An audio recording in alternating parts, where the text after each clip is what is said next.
We are still in Griffin, Chapter 5, Section 5.3. And now we're looking at whose duties.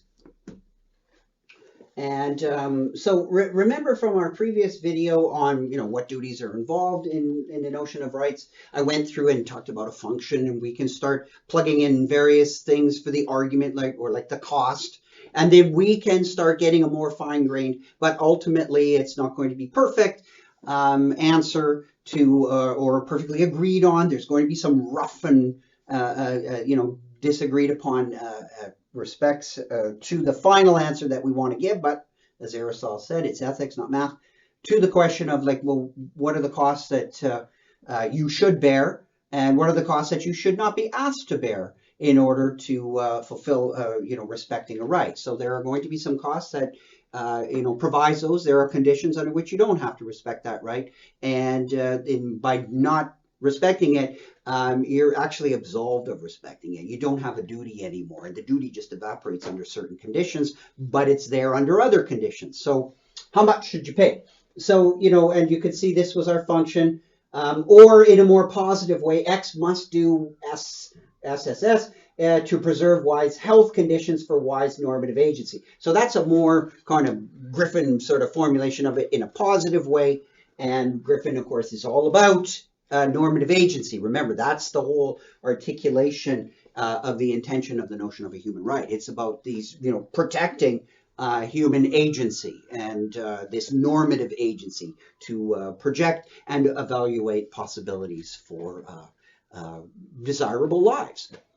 And of course, we looked when we're trying to fulfill, when we're trying to saturate this function, all the things that we could put in here. We were looking at our deontic principle that ought implies can, but remember, it's not the case that we have a deontic principle like ought implies can. Ought doesn't determine, or the can doesn't, it imply, the can is a necessary but not a sufficient condition for ought, because again, we could meet this principle here by saying, well, you could save that person, but you'll give your life up in the process, which you can. Then we got into the thorny thing of, well, is that a realistic notion of can? So even the discussion of when something is something that someone can do is not exactly clear, because some people, when you look at them, they do all kinds of really amazing things to put their lives in danger and all kinds of things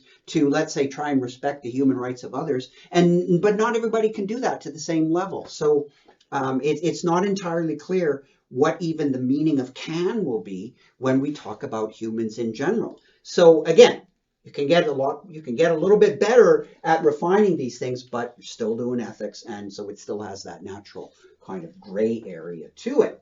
Okay.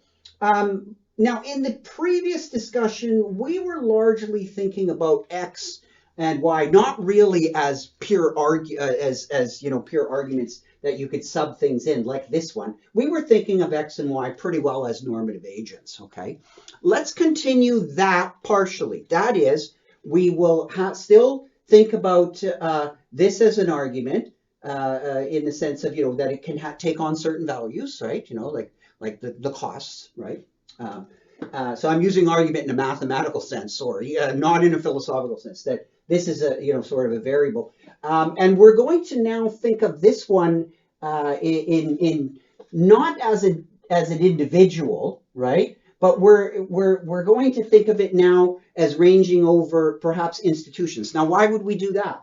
Well, if we want to say something like this in the positive, that X must do this to preserve Y's health conditions for Y's normative agency, there's going to be things that are required to put in here to make this true that an individual can't do. Like, just take a simple example. If I'm trying to, help with the story of your normative agency and preserve it, and let's say something we agree on is like an education system. Well, I might be, hopefully I'm educating you a little here, but I'm not doing this on just entirely on your own.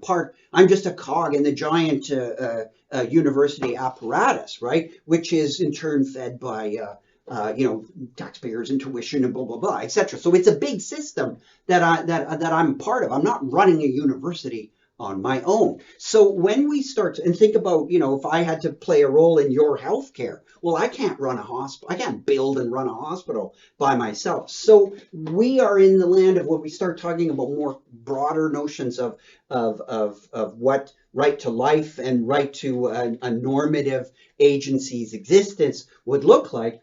We're going to outstrip the capacities of the individual. So I might be left off the hook in terms of protecting your right to live as a normative agent because I can't build a hospital. So X as an individual cannot create courts, have a right to due process. Hey, I can't do that. I can't set a court system up and, good police forces and I can't do that stuff. But I could be part of the system that does it. So now when we look at X will not just be individuals, but it's going to range over what can actually do this to meet our deontic principle, right? That ought implies can. Individuals with respect to courts and hospitals cannot meet this principle, so they're off the hook. So X as in individuals, they do not meet the deontic principle of ought implies can. But if we look at institutions and nation states, etc., they're the ones that can meet this deontic principle of ought implies can, so they can be morally on the hook for fulfilling this here, right? So maybe you could say something like a government must, fund and preserve and educate, offer an education system to preserve wise conditions, education conditions, or it must provide hospitals or something. I don't know. You can see where the notion of ability is going to determine the burden.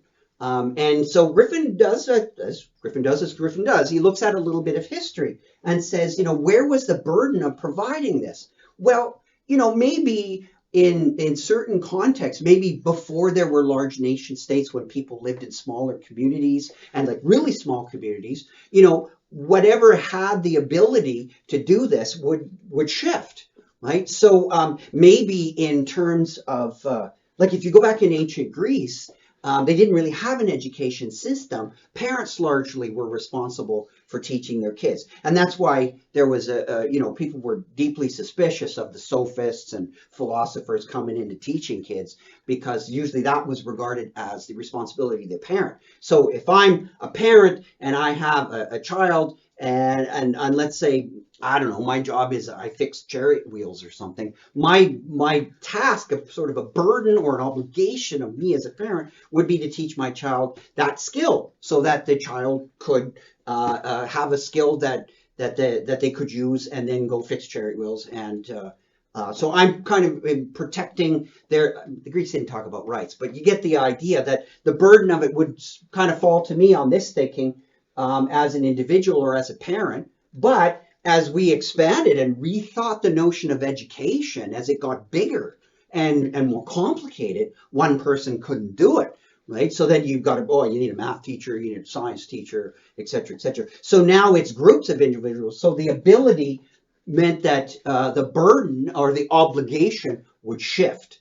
And you look at the history of protecting and looking after people in the community at one time largely was not seen as falling to governments of like municipal governments in towns or whatnot. It largely fell in certain regions. Let's take, for example, like in Europe, it would have been, in some cases, it would have fallen to the church. So they would have taken up that because they were the only ones that could do it. They had the money, they had the structure, and so they would often look after it. Whether or not they did is another one, but we're talking theoretically of where you can meet you can meet your deontic principle, where you'd say, well, that organization can do it, these others can't. The town council, maybe they didn't collect taxes and stuff like that. They can't really do it, but the church collected tithes and they had the money, so that the ability to meeting this deontic principle would fall to something like a church structure. And then, of course, as things changed, you had larger concentrations of wealth. Then, as Griffin says, well, what ability, but again, that's just, this deontic principle, it forces us to look for other people to answer, or other things or objects or whatever, to answer who is the who here, right?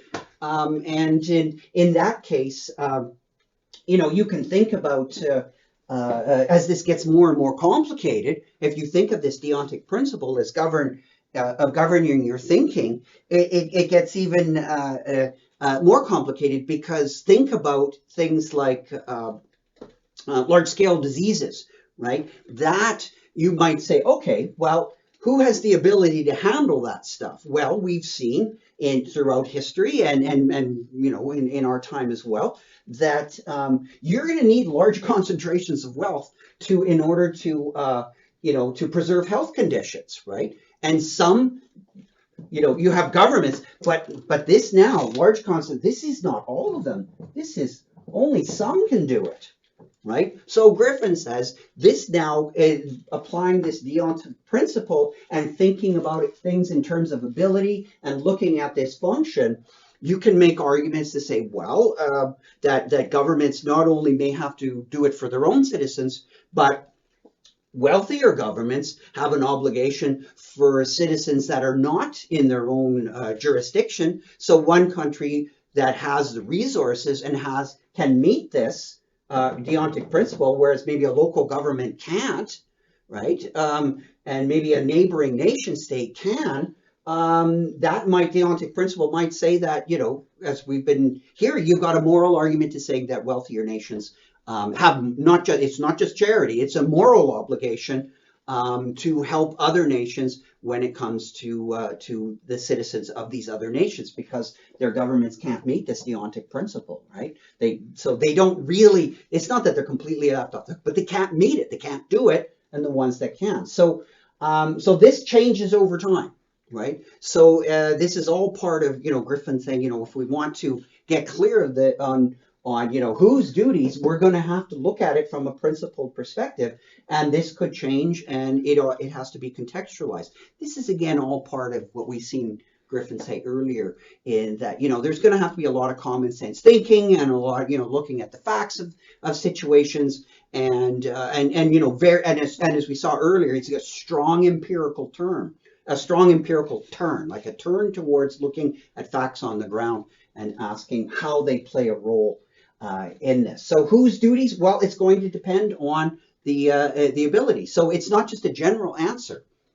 Well, it's always this or whatnot. Sometimes it can fall to the individual, but sometimes it outstrips the abilities of the individual, and it might be looking at larger concentrations of wealth. And of course, now that creates the question of how do you talk about this? Like, this is pretty hand-waving, right? Like, when does a country become rich enough so that it's classified as rich enough to have the ability and thereby the obligation to, that you could plug it into this and say, yeah, that country must do that for these citizens over here to have healthy normative agency, right? So there's still a lot of work to do, but at least this is now starting to put a structure on all the reasoning, and you can start, digging in to this, as I've written it in this kind of functional notation. And it's not just, hand waving, but it's going to be a little bit more tightly reasoned.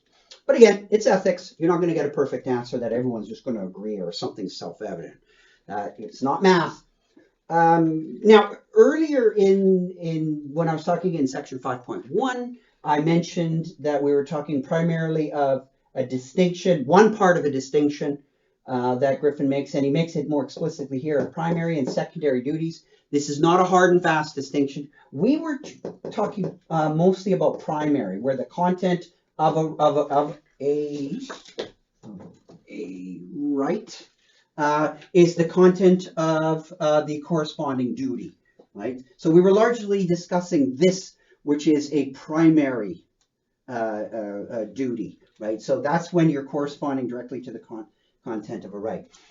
Secondary duties, now, that's these guys. So secondary duties, these are more loosely, I think it's kind of loosely connected here, but this is more, Griffin says more loosely associated with rights.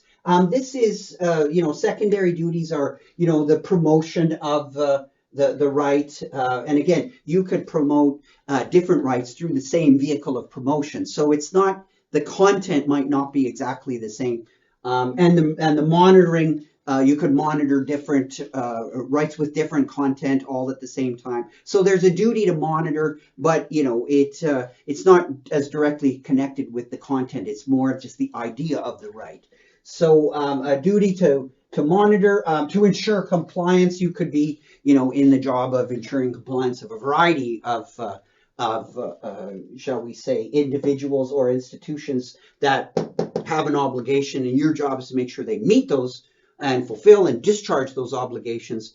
And so it's more, but it's more loosely than the actual content of the right itself, which would be the concern of the actual duty bearer, right? So there's there you can think about that the notion of the primary duties will fit into sort of, or alongside with larger ones that Griffin calls secondary duties. But again, as I said, this is not a perfectly hard and fast distinction. Some of these things can, they overlap. All right. Now, from sections 5, from all of 5 up to 5.4, he's given some abstract things. I've tried to put a little bit of sort of tighten up some of the things to make it clear of what I think he's after. And in section 5, I'm going to leave that. You can have a look at that. There's a very concrete discussion of the problem of AIDS, right? And the ethical issues that surround dealing with that and rights to health. So you can have a look at that.